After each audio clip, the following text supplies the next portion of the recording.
Hello Internet, and welcome to my live reaction for Choujin X Chapter 12. When we last left our heroes, Tokio and Ellie were kind of on the hunt for Shiozaki to get some answers as to all the crimes he's been committed. In order to do that, they first stopped by Shiozaki's home, meet his siblings, learn that his parents sort of disappeared. I think one of them died and the other one ran away, I think. So they've been kind of beset by debt collectors ever since. Meanwhile, Shiozaki goes to see his gang. He's been called in for another job. They want to go up north where there's more money, but security is tighter. He sort of backs away, causing the other members of the gang to reveal that they are hand Choujins and start pummeling him. Tokio and Ellie sense this. They go to where the Choujin all are to go find Shiozaki, and they find. We see like a single finger of one of the hand Choujins. They mistake it for a bamboo shoot. And then we see Shiozaki after he throws something at Tokio and buries him in a sinkhole. He has undergone the second chaos state we learned about back in Chapter 10 and is now a freakish baseball monster. And that's where we left off with seeing Shiozaki's new form for the first time. We open with a black background and a hand holding a baseball. Talent is a curse. It distorts your way of life. And we see this flashback of Shiozaki as like a younger pitcher, still with like hope in his eyes. Shiozaki strikes out another one. He made good use of his signature sinker. This pitcher is going to make it to the pros. And we see, I guess this is a bit of I guess the flashback here is actually of Tokio watching. Tokio watching Shiozaki as a pitcher. Because Tokio's currently underground right now. He's not really watching a baseball game. Whoa. So Shiozaki was an amazing pitcher. And with that, we come back to the present, with Ellie and Shiozaki staring each other down. Shiozaki, at this point, like, barely sentient. Ellie asks, "Are you Shiozaki?" Chapter 12, Sinker Part 4, Benchwarmer. And we see Shiozaki picks up like some rubble off the ground. We get the wind up and the pitch. He throws it at Ellie. Ellie jumps out of the way, undoing her bandages, like hiding her smoke powers, and taunts, "You want to have a go?" And we see some smoke like wisp from her fingers. In that case, and she shoots the smoke at Shiozaki. And it comes for him, and Shiozaki somehow, it looks like he parts it. Like, it comes for him, it stops where he is and starts again behind him or something. Oh no, I was looking at it from the wrong angle. I figured it was sort of I thought we were watching it move from right to left, but actually it looks like it was coming straight for him and just sort of parted around him. Either way, somehow he parted the smoke. And Ellie sort of is frustrated. Dang it! The smoke won't reach because it's fallen. Oh, so he's using it as a growth of his sinker powers, sort of causing the smoke to sink so that it won't hit him. Okay. And Ellie calls out towards the hole, "Tokio, can you hear me? Leave that fellow away. While I'm doing that, you get out of that hole. Did you hear me, Tokio?" And Tokio, we can just see the top of his head through the hole. "I hear you. Tokio! Tokio!" And apparently she can't hear him. Because he says, "I can hear you, Ellie. I hear you. Actually, can you hear me?" And Ellie is still just screaming, "Tokio! Dang it!" And Tokio calls again, "Ellie!"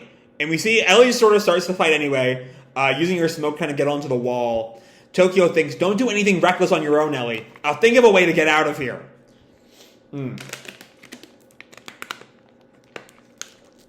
And we see Ellie still throwing her smoke at Shiozaki. It doesn't come close to hitting him. If my smoke can't reach him, then how about I aim from above? That's actually a good plan. If his powers is to make things sink, if you're right above him, it will sink right onto him. When Simon stabbed that snake with a sword, she went back to normal. I'll weaken you till you have to simmer down. So she's having a flashback to the what was her name? The snake girl, whose name I knew at one point. I think it started with an N. With that fight. But I think the difference there is I think there's a difference between beastification, like we see with her and with Tokio, and what's going on with Shiozaki, which feels much more like that second Chaos thing. Like, Snake Girl was still roughly herself. She was, like, stupider in that form, as she admitted, and less able to control her body. But that's a far cry from the rage monster Shiozaki is here. Anyway, the smoke kind of falls over Shiozaki, and we see something come flying out of the smoke. And it's like a pipe that flies right up to where Ellie is sort of floating, and tears open the ceiling, which I think makes a bunch of stuff fall down or something. I'm a little bit unclear on what's going on right there. Because I don't know what they're storing in the ceiling that makes everything fall down. Unless it's a crate, but the crate seems to be over Ellie. So I'm not quite sure. I can't quite get a read on what that's doing. Anyway, Ellie says, ugh, darn it. Anything he hits with stuff he throws falls down? Okay. So I guess I'm still trying to figure out what the geography of this throw is. Because it seems like that would make the, like, it made the ceiling fall down. He threw it at the ceiling, and so all of the ceiling fell down. Gotcha. Okay, that's why the ceiling looks different on the top of 12 and on 13 it looks a bit more exposed. Like it's just the underside of the roof. Because the ceiling fell. Okay, now it's tracking. Anyway, Shiozaki raises another thing to throw, shocking Ellie. And as she's like on the ground now, she backs away, and her foot touches something, I think. Shiozaki throws something down, and at that moment, Tokyo goes full beastification, allowing him to jump up. And it turns out that Shiozaki was right where he had thrown Tokyo earlier. Because Tokyo headbutts Shiozaki as he like flies out of the hole, distracting him for a second. Ellie calls, Tokyo! That was cool! I really kind of like their dynamic. They're fun sometimes, Tokyo and Ellie. Tokyo calls out, thanks! I'm going to call it the Tokio Rocket. There's only a very small amount of circumstances that would work, though. Like, you have to be in a hole for that to really work. Anyway, we see... Oh, just then, Tokyo gets whacked by a baseball bat. Sent flying. Ellie calls, Tokyo! As Tokyo, slams through the wall of the warehouse. I think he's knocked outside. And Ellie runs to him. But we see Shiozaki, he's sort of bleeding now. He's taking some damage. And Ellie sort of stands defensively over Tokyo. Shiozaki, stop it! Calm down and listen to us. I've got no clue what's with that getup, but all we want is to ask you something. The bank robbery. That was your power, right? Was it for money? Is that how you want to do things? So we're seeing here, though, what I kind of noted earlier is that Ellie seems to have a very black and white view of morality. We kind of, the first hint of this is kind of shown with the whole deal of their questioning by Sandak, where Ellie is really quickly able to answer murder is what's wrong, and Tokyo's like, I don't know, like right and wrong is all vague. And what I kind of took from that is that Ellie doesn't really think things terribly deeply. You just figure she just answers the most wrong thing she can.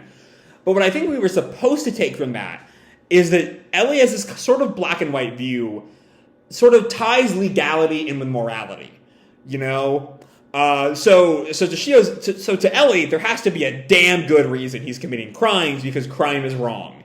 Tokyo, though, we kind of saw he took a lot more pity on the siblings last chapter, which made him sort of see Shiozaki in a bit more of a favorable light, as I recall, and so. That's sort of the big distinction between the two of them, is that Ellie is like good is good and wrong and bad is bad, and Tokyo is more, circumstances make things what they are, and you can't just take things as black and white. Which, given this is Sui Ishida, I do think that Tokyo's worldview is kind of the more correct one. But anyway, continuing on. Was it for money? Is that how you want to do things? And Shiozaki just mutters out 3. Shocking Ellie. But then Simon and Momoma show up, just on the roof, in their Yamato Mori uniforms, as the note tells us. I'm also, again, really curious how Yamato Mori is going to factor into all this. Like, I could see, the fact that Tokyo and Ellie went after Shiozaki on their own, kind of meaning that they're not, actually, no, they don't have any classification yet. They don't have any rights to use their powers. Don't they have to have, like, the basic classification to be able to use them in an emergency?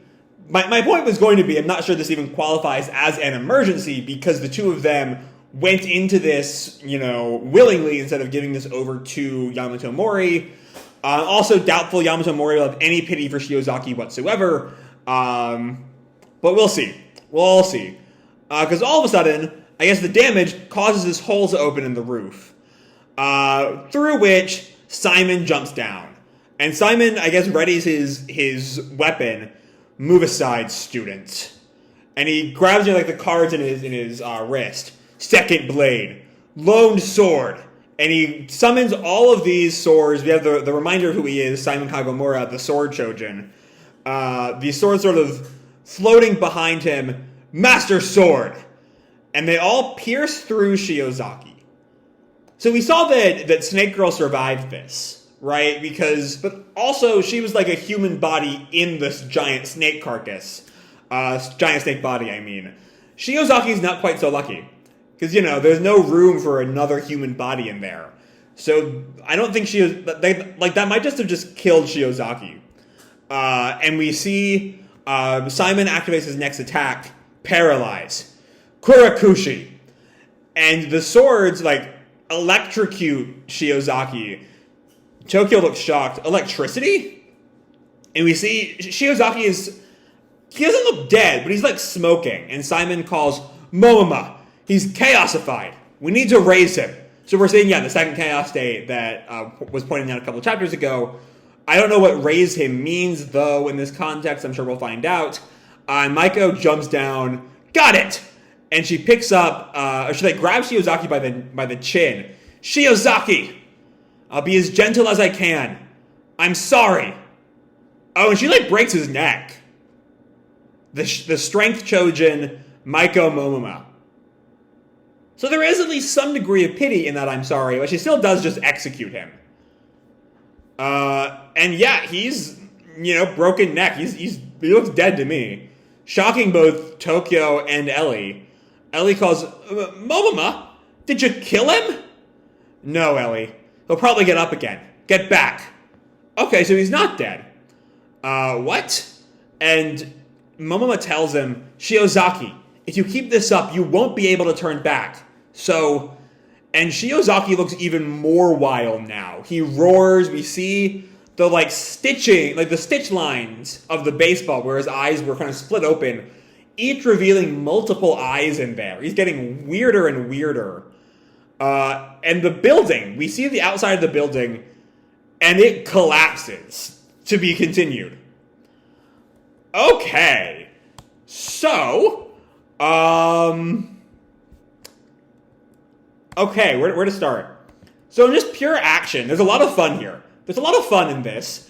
As Ellie tries to find anything vaguely similar to a plan against Shiozaki. I like the idea of if his power makes everything sink, then just dump things on him from above and it will sink right onto him. That's some smart thinking on her part. I like the Tokio Rocket. It's really funny. It's just a good little gag there.